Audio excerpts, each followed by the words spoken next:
So next up we're going to move into a rear delt fly. So we're going to set this up again, band, cuff attachment. Again, if you don't have the cuff, it's all good. We can just hold on to the band itself. Again, we can use varying degrees of distance from the start of the band to apply more tension to the muscle we're trying to work, or we can use thicker bands themselves.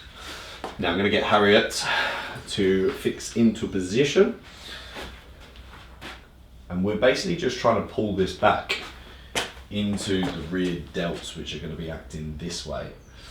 What you'll see is that as she goes through this range of motion, again, as a muscle gets fully contracted or fully shortened, it will get weaker, which means that we kind of want to make the resistance profile presented to us match up with that to some degree.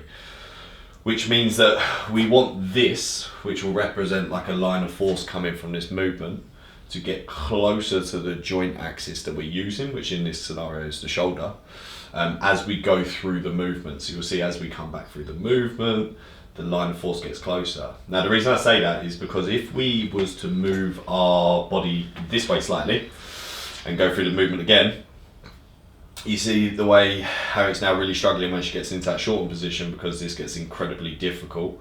Muscle gets weaker, movement doesn't really get any easier.